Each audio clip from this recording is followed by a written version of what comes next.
Hello बच्चों, the question is which of the following is correct about cockroach. So cockroach is an insect and it belongs to phylum Arthropoda. Now there are the options given about the cockroach and we have to choose the correct one. So let's see the statements one by one. So first is sexual dimorphism is distinct. So sexual dimorphism, it means if the organism is unisexual, it means both male and female organisms are different and we can easily identify or distinguish male and female from each other on the basis of some external characters. So di means two and morphs, the morphism word comes from the word morph and morph means forms. So cockroach sexually is found in two forms, male and female, and we can easily distinguish a male and a female. क्योंकि होता क्या है कि mail के अंदर जो abdominal region है, means the abdomen of male is narrow, while in female cockroach abdomen is broad. So abdomen is broad in a female cockroach.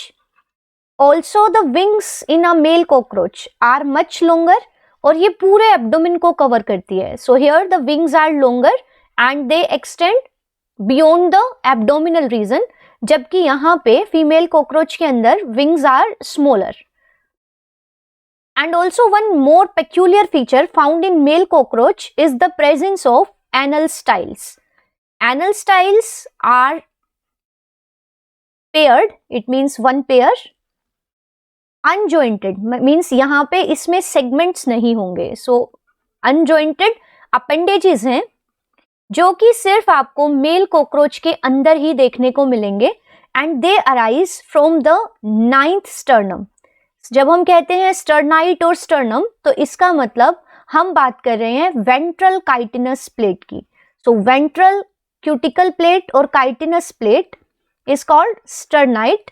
तो वहां से 9th वाले एब्डोमिनल सेगमेंट के स्टर्नाइट से ये अराइज होते हैं.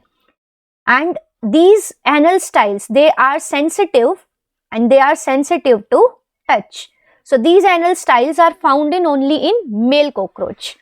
जबकि मेल और फीमेल दोनों के अंदर एक कॉमन फीचर क्या है कि अगर हम ये सेगमेंट्स बनाएं and this is the suppose 6th segment, this one is 7th, this one is 8th, then 9th and this one is the 10th segment.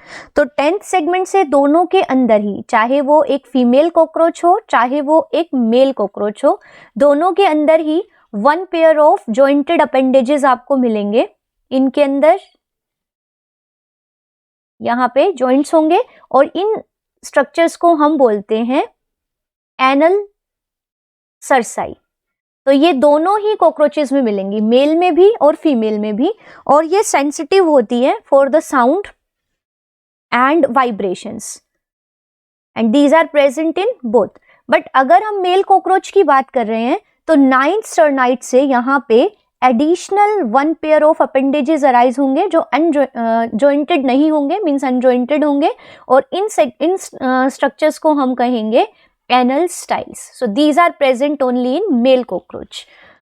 तो अब हम बात करते हैं अपने ऑप्शंस की. तो पहला ऑप्शन है sexual dimorphism is distinct. So this one is true, क्योंकि आप देख सकते हैं कि मेल और फीमेल कॉकरोच को हम इजीली एक दूसरे से डिस्टिंग्विश कर सकते हैं.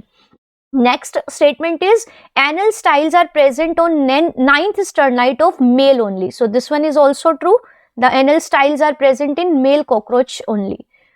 Now the next statement is in both sexes, means in both males and females, 10th segment से एक pair jointed filamentous means like a thread, means cylinder structures arise होते हैं जिनको हम anal cerci कहते हैं and these are sensitive to sound and vibration. So this one is also true. तो यहाँ पे तीनों ही options ठीक हैं. So the answer of this question is option D. It means all the given statements are right. Thank you.